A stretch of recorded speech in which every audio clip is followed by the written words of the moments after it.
નમસ્તે, તમે સાંભળી રહ્યા છો માનવ પરિચય। નાસિરનો પરિવાર જૂના સંકુચિત વિચારોવાળા મહોલ્લાને છોડીને એક નવી સોસાયટીમાં શિફ્ટ થઈ ગયો છે। હું મારી પત્ની નૈના સાથે આ સોસાયટીમાં રહું છું। પૂર્વાગ્રહોનો સામનો। નૈનાને જેવી ખબર પડી કે નવા પડોશી મુસલમાન છે, તેને બિનજરૂરી પૂર્વાગ્રહોએ ઘેરી લીધી।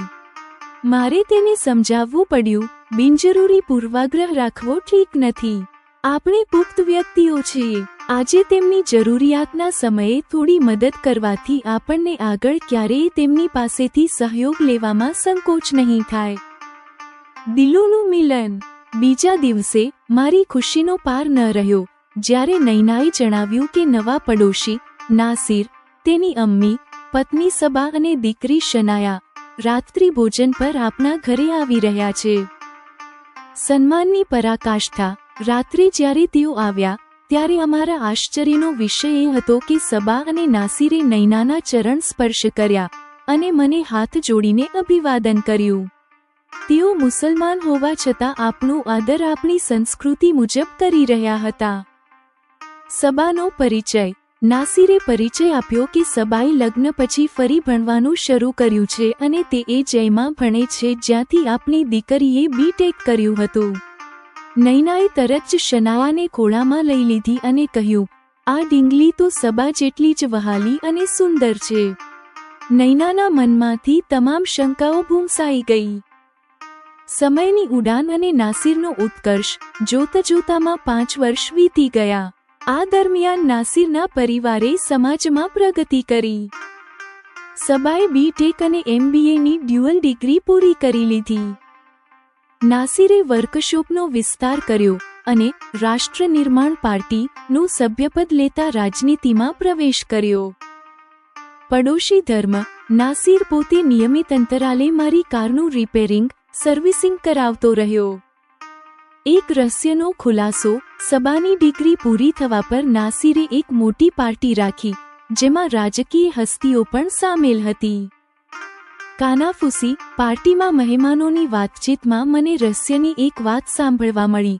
આ એ જ નાસિર છે જેણે પોતાની પત્નીને ગેરકાયદેસર તલાક આપવા અને તેના પર જીવલેણ હુમલો કરવા બદલ 3 વર્ષની સજા ભોગવેલી છે। યાદોનું જાગરણ। આ સાંભળીને મારા કાન ઊંચા થઈ ગયા। મને તરત જ સુમસામ રસ્તા પર મારી પાસેથી લિફ્ટ લેનારી ફિરદૌસની યાદ આવી ગઈ। એ જાણવાની ઈચ્છા થઈ કે ક્યાં કા નાસિર, એ જ તો નથી ને? ફેસબુક પર શોધ। મેં ફેસબુક પર ફિરદૌસને શોધી અને ખબર પડી કે તે હવે હાઈકોર્ટની નામી વકીલ છે। ફિરદૌસે મને રાત્રે ફોન નંબર આપ્યો। સાંભળો, વિવેકના વિજય પછી એક નવું જીવન શરૂ કરનારા નાસિરની છુપાયેલી સચ્ચાઈનો ખુલાસો। શું ફિરદૌસ નાસિરને ઓળખી શકશે? અને શું હું ફિરદૌસને નાસિરની સચ્ચાઈ જણાવીશ? તમે સાંભળશો। એપિસોડ 20। નવા પડોશી, જૂની યાદો અને એક નવી શરૂઆત। મારા બરાબર બાજુના ફ્લેટમાં નવા લોકોના આવવાનો અહેસાસ ફ્લેટમાં ઇન્ટિરિયરના કામના અવાજથી થયો। મારી પત્ની નૈનાને હાઈ બ્લડ પ્રેશરની ફરિયાદ હોવાથી આ અવાજ તેને પરેશાન કરે છે। મારે તેને સમજાવવું પડે છે કે આપણા ફ્લેટના ઇન્ટિરિયર કામથી પણ ઉપર નીચેના લોકો પરેશાન થયા હતા। પાડોશમાં આવી દખલગીરી સહન કરવી જ પડે છે। જેમ તેમ કરીને 2 મહિના વીત્યા। ગઈકાલે અમે નવા લોકોનો ઘરવખરીનો સામાન આવતા જોયો હતો। હું દિવસે તો મારી શોપ પર હોઉં છું, તેથી દિવસે સોસાયટીમાં થતી પ્રવૃત્તિઓની જાણકારી મને નૈના પાસેથી મળતી હોય છે। આજે જ્યારે હું રાત્રિ ભોજન કરી રહ્યો છું ત્યારે મેં જોયું કે નૈનાનો ચહેરો કંઈક ઉદાસ દેખાઈ રહ્યો છે। ભોજન કરી લીધા પછી મેં પૂછ્યું, નૈના, આજે તું દવા લેવાનું ભૂલી તો નથી ગઈ ને? મને તારી તબિયત કંઈક ઠીક લાગતી નથી। નૈનાએ જણાવ્યું, ના, મારી તબિયત તો ઠીક છે। આજે મને પડોશમાં આવી રહેલા લોકો વિશે જાણીને સારું લાગતું નથી। આ વાતથી મને ચિંતા થઈ। ચિંતિત થઈને મેં પૂછ્યું, તેમના વિશે કઈ જાણકારી તને પરેશાન કરી રહી છે? નૈનાએ અવાજ ધીમો કરીને કોઈ મોટું રહસ્ય જણાવી રહી હોય તેમ કહ્યું, પડોશમાં આવનારો પરિવાર મુસલમાન છે. આ વાતથી મને એડવોકેટ ફિરદૌસની યાદ આવી ગઈ. ફિરદૌસના ગુણોનું સ્મરણ કરતા મેં કહ્યું, કોઈના મુસલમાન હોવામાં કોઈ બુરાઈ નથી. શું તારો તેમની સાથે કોઈ વિવાદ થયો છે? નૈનાએ કહ્યું, ના, એવું તો કંઈ નથી થયું. હકીકતમાં તેઓ ભાડુઆત પણ નથી, તેઓ જે ફ્લેટના માલિક છે. મારા કહેવાનો અર્થ એ છે કે પડોશમાં કાયમી ધોરણે મુસલમાન પરિવારનું રહેવું મને પરેશાનીનું કારણ લાગે છે. ત્યારે મેં પૂછ્યું, નૈના, બિનજરૂરી પૂર્વાગ્રહ રાખવો ઠીક નથી. શું તે તેમનામાંથી કોઈની સાથે વાત કરી છે? નૈનાએ જણાવ્યું, ના, સિક્યુરિટી ગાર્ડે જણાવ્યું કે આ લોકો કદાચ કાલથી અહીં રહેવા આવી જશે. આજે આખો દિવસ ઘરવકરીનો સામાન ગોઠવવા તેઓ આવતા જતા રહ્યા છે. ત્યારે મેં નૈનાને કહ્યું, કાલે જ્યારે તેઓ આવે ત્યારે તો તેમને ત્યાં સુધી સેટ ન થાય ત્યાં સુધી ચા નાસ્તો અને જમવાનું આપણા ઘરે લેવાનો આગ્રહ કરજે.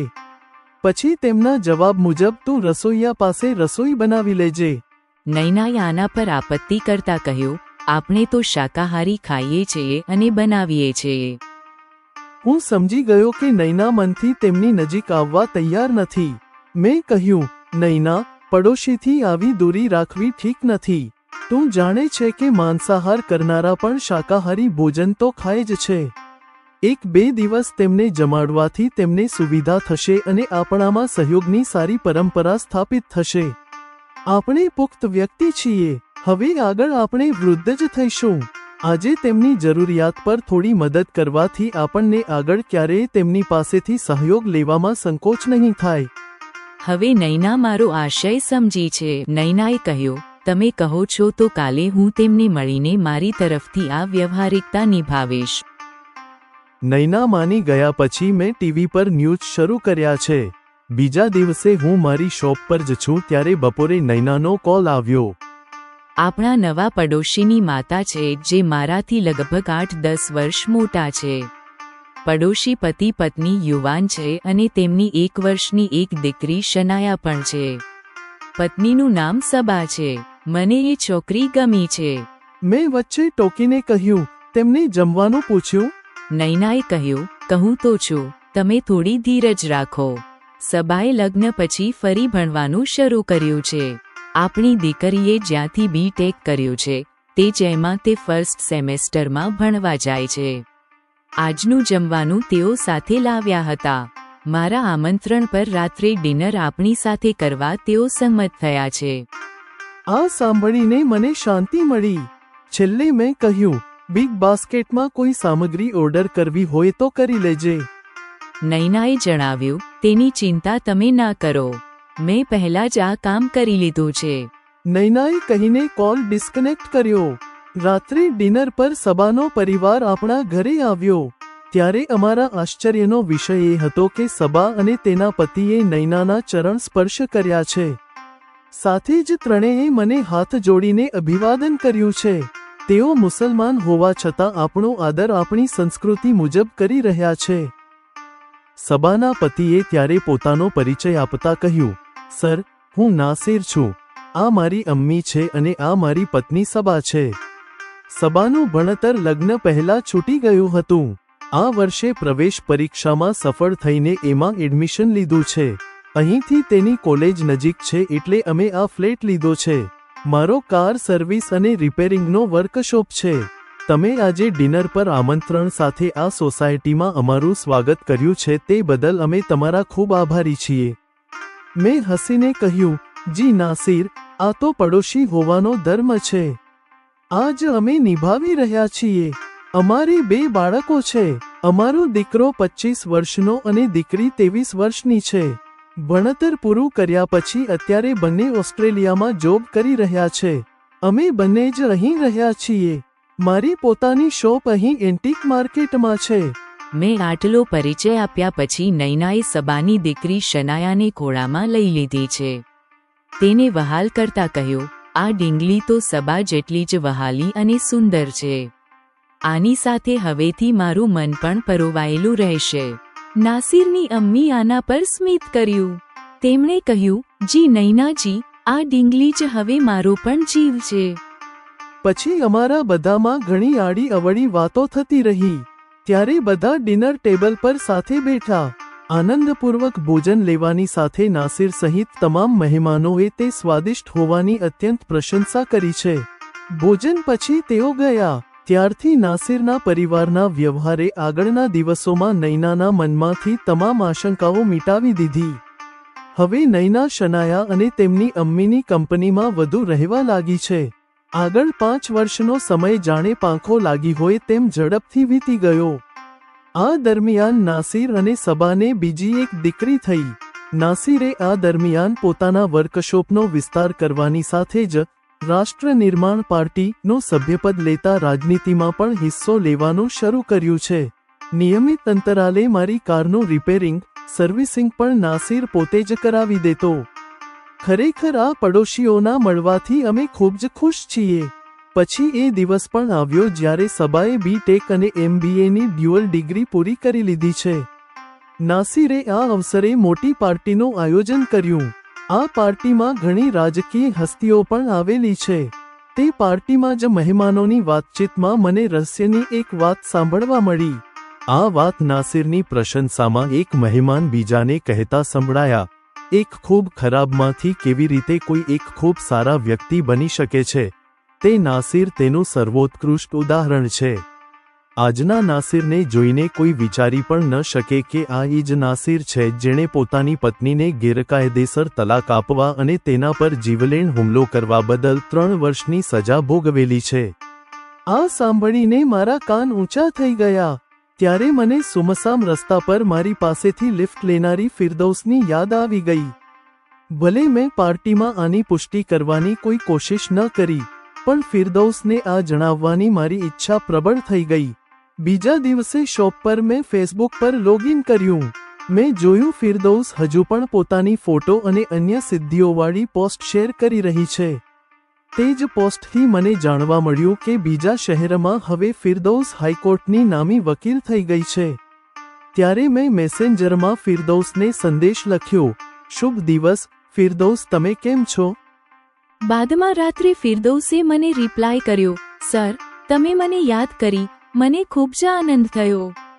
હું મારા બાળકો અને હાઈકોર્ટમાં જજ પતિ સાથે સુખ સમૃદ્ધિમાં રહું છું. તમે કેમ છો? તમે વાત કરી શકો તો મને ઘણો આનંદ થશે. મારો નંબર 777 થી 100 છે. શુભ રાત્રિ. મેં કોલ કરવામાં કોઈ ઉતાવળ ન કરી. બીજી રાત્રે મેં 8:30 વાગ્યે ફિરદૌસના આપેલા નંબર પર કોલ કર્યો. હવે તમે સાંભળો માનવ પરિચય ના આ એપિસોડ પર જીમિનાઈ દ્વારા લખાયેલ સમીક્ષા અને માર્ગદર્શન. ઉપશીર્ષક: નવા પડોશી, જૂની યાદો અને એક નવી શરૂઆત. આ એપિસોડ એક નવા પાત્ર, નૈનાના પતિ, ના દૃષ્ટિકોણથી રજૂ કરવામાં આવ્યો છે. તે નાસિર અને સબાના નૈતિક વિજયને એક બહારની વ્યક્તિની નજરે સ્થાપિત કરે છે. પૂર્વાગ્રહો પર વિજય. નૈનાનો શરૂઆતી ડર સામાજિક પૂર્વાગ્રહનું પ્રતિનિધિત્વ કરે છે. નાસિરના પરિવારનો વિનમ્ર આદર, ચરણ સ્પર્શ આ પૂર્વાગ્રહને તરત જ ધ્વસ્ત કરી દે છે. આ એપિસોડ માનવીય સદભાવને ધર્મથી ઉપર સ્થાપિત કરે છે. સમયનો ગાળો અને સફળતાનું પ્રદર્શન. કહાનીમાં 5 વર્ષનો સમયગાળો ખૂબ જ કુશળતાથી વપરાયો છે. આ ગાળો નાસિર અને સબાના જીવન પરિવર્તનનું ફળ બતાવે છે. સબાનું સશક્તિકરણ. સબાની ડ્યુઅલ ડિગ્રી પૂરી કરવી એ નાસિરના પ્રગતિશીલ વિચારોનો અંતિમ વિજય છે. રાજનીતિમાં પ્રવેશ. નાસિરનું પાર્ટીમાં જોડાવું એ તેના સામાજિક મિશનની વ્યાવહારિક શરૂઆત છે. કેન્દ્રીય રહસ્યનો ખુલાસો. પાર્ટીમાં મહેમાનોની ફુસફુસાટ એ નિર્ણાયક ક્ષણ છે જે વાર્તામાં અંતિમ તણાવ ભરે છે. રહસ્યનો ખુલાસો. પડોશીને નાસિરના અતીત, ગેરકાયદે તલાક, જેલની સજા વિશે ખબર પડે છે. આ નાસિરની વર્તમાન સફળતાથી વિપરીત તેના અંધારા અતીતની પુષ્ટિ કરે છે, જે વાર્તામાં નાટકીય વળાંક લાવે છે. ફિરદૌસ સાથે જોડાણ. પડોશીને તરત જ ફિરદૌસની યાદ આવવી એ બંને કથાઓને એક નિર્ણાયક બિંદુ પર જોડે છે. ફિરદૌસની સ્થિતિ અને આગામી મુલાકાત. એપિસોડ ફિરદૌસને એક સફળ સ્થિતિમાં બતાવે છે. તે હાઈકોર્ટની નામી વકીલ છે. સંતુલિત શક્તિ. ફિરદૌસની આ સફળતા દર્શાવે છે કે તે હવે નાસિરની શિકાર નથી, પણ એક સફળ પ્રતિદ્વંદ્વી છે. વાર્તા બે સફળ વ્યક્તિઓના ભાવનાત્મક પુનર્મિલનની તૈયારી કરે છે. કુલ મળીને એપિસોડ 20 વાર્તાને સકારાત્મક સ્વીકૃતિના દોરમાંથી પસાર કરે છે. માત્ર અંતિમ ક્ષણે એક અતીતનું રહસ્ય ખોલીને વાર્તાને અંતિમ ભાવનાત્મક ટકરાવ તરફ ધકેલે છે. એપિસોડ 20 સમાપ્ત.